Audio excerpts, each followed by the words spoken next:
I'm sure many of us exactly remember that beautiful UI. Hello everybody, and welcome back to yet another video.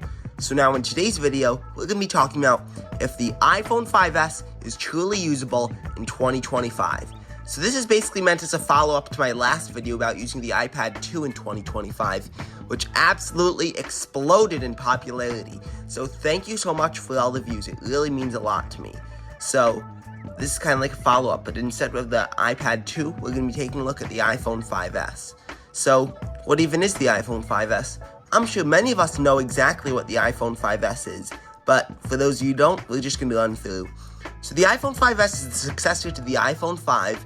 It was technically the first post-Steve Jobs iPhone since the iPhone 5 was the last iPhone designed with input from Steve Jobs, although it was released when Tim Cook was CEO. This phone was designed well after the iPhone 5, and it didn't have any Steve Jobs input at all, unfortunately. It was just Tim Cook, Johnny Ive, and Craig Federighi at the helm designing this iPhone. So it was unveiled by Phil Schiller at Apple headquarters in a private keynote in September 2013, and guess what was released alongside? The iPhone 5C, the C standard for color. It was meant as the low-cost alternative to the 5S, because, you know why? The 5S included features such as Touch ID, slow-mo cameras, a much nicer Retina display, smooth scrolling, a motion coprocessor, the M7 for games, because this thing has the A7 CPU, and it was also this first x64 iPhone, because the iPhone 5 and the 5C were x86. The 5S with the A7 brought a new x64 architecture. However, its iPad counterpart was the iPad Air. The Air meant it was nice and thin, again ushering in slow-mo video, an M7 motion coprocessor for games, and x64 app support. Both the iPhone 5S, 5C, iPad Air 1, and the iPad Mini 2. I didn't talk about that yet, but it was basically the mini version of the iPad Air.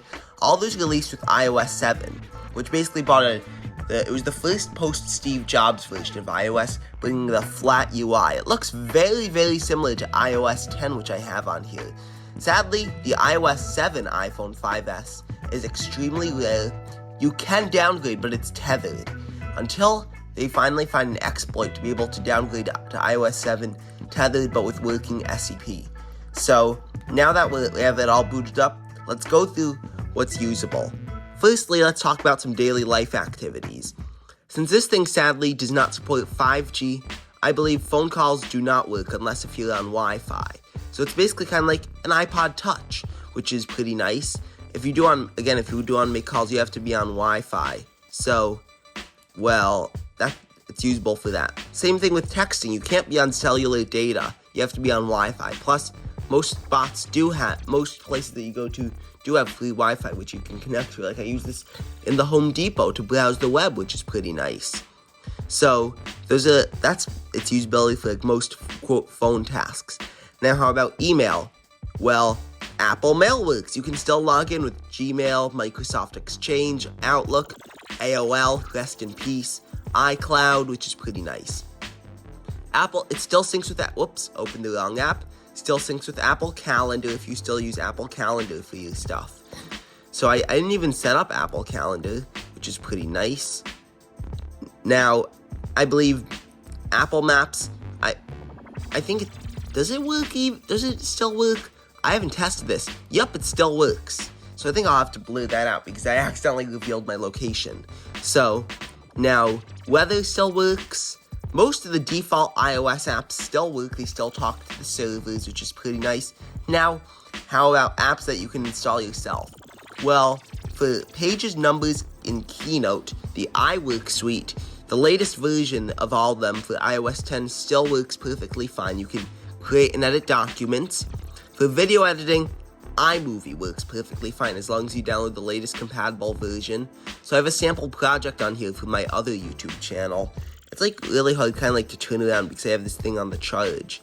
So unfortunately I deleted some of those videos on there. So again, video editing with iMovie is possible. Now how about some recreational stuff? Well, games still work, such as I have Flow-Free, Geometry Dash, and Candy Crush on here. As long as you download the latest compatible versions for iOS 10, it'll have no issues. Now for music streaming, unfortunately, this is when it gets quite dicey. Spotify bricked logging in on all older OS versions for Apple devices. You can't log into Spotify anymore using any older iOS version, any older macOS version, but I believe you can still log into Spotify for Windows 7, which is good. Now, YouTube, I believe the latest compatible version still works on here, or you can use the browser. So, that's pretty good. So, the homepage does take a little while to load, but I haven't used this in a while. So, never mind, it doesn't work. But if you do jailbreak it, there's YouTube fixes to get old YouTube working on here. Waze also works if you use that for navigation. I'd say that most apps still work. Most apps you can get from the App Store still work either with a jailbreak or just downloading it direct. So that's what I recommend so far. If you do want to use this iPhone with iOS 10 in the modern day, either jailbreak, or you should jailbreak, or you could install like the latest compatible version. So now for web browsing, we're currently using Safari, the latest version of Safari. Let's go to Google. Now let's just try loading up the Mac84's website, mac84.net, mac84.net. Whoops, accidentally typed in Mac84. M84, mac84.net.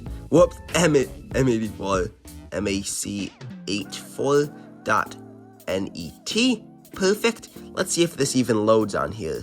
Perfect. It actually loads. Let's just try going to the modern site. And it loads. Perfect. So, this is absolutely usable for web browsing, which is pretty nice. Mobile YouTube, I believe, works if you want to watch YouTube, which is pretty good. If you do want to watch YouTube, mobile YouTube works perfectly fine. And now, for the big part. Do the Apple stores work? Yes, they do. You can still go to your purchased. Oh, be quiet, Apple. I already logged into my iTunes store. Then it's going to start popping up again and again. So, that's not very nice. Hilton Honors. I have this app on here. I'm not sure why, but does this even work? It's like a hotel booking app that I had on here for some reason. I don't remember exactly why. Oh, it doesn't work. I believe you have to jailbreak it. I have no idea if there's a jailbreak tweak to get Hilton working. How about the Fly Delta app? Delta, I'm sure, will work, but I believe you can download your boarding passes from email if you do use Delta, JetBlue, American Airlines, and you can just load them up in Passbook. So, that's it for the apps. Now, for the most used feature of most iPhones, let's talk about that camera. So this iPhone has a 7 megapixel sensor, which records 1080p 30 HD video, 720p 30 HD video, 1080p slow-mo and time-lapse video. I believe slow-mo is at 240 FPS and time-lapse is at 30 FPS. I believe the front camera is like a 1.2 megapixel FaceTime camera. So there you can see me recording this video. So that's pretty nice. Now, let's just have we're gonna have now like my iPad 2 video, we're gonna have the iPhone, my current iPhone, the benchmark of most cameras, the iPhone 13, go head and head with the iPhone 5S. It won't be as bad as the iPad 2, but I think you guys will like it. Here we go. So as you can see, the color's pretty pop here. So I'd say it's a lot more realistic than other iPads. Same with the flower here, the colors really pop out a lot better than, again, the iPad 2. You can see the shadows look nice, it focuses up on that sculpture, and also the macro mode here, it focuses on the detail in the stone and again blurs out the background. Here you can see it really focuses on the spots and the flowers. Now with the iPhone 13, the macro and the focus is a lot better. You can see, again, it really concentrates the colors pretty well. Both have great color reproduction. I really like this one. This is an excellent wallpaper, I'd say. It has good long range. This one, again, another example for the good long range photography on here. Now finally, this is just another overall great long range image. Although the iPhone 5S is still a very good camera, the iPhone 13 absolutely smokes it out. But if you compare this against an entry-level DSLR like the Nikon D3200, that would absolutely smoke the 5S. But it's still a good camera if you need to take pictures and just want to take a picture of something real quick, which is pretty good. So now, the big question is the iPhone 5S even usable with iOS 10 in 2025? Yes and no. It's good if you know how to use it, you know how to jailbreak, you know how to get stuff working, and just want a nice, fun legacy device. But if you want to daily drive it, absolutely not. I'd recommend going with at least, say, an iPhone SE 2, or if you really are on a tight budget, go for like an iPhone 11, iPhone XS or XS Max. Those are good phones. You get a much better camera, and it's basically not just a glorified iPod Touch unless you get on Wi-Fi. So, again, I'd say like if it's an excellent legacy device. So, if you get it, do not use it on iOS 12. It's very slow. It doesn't have good performance.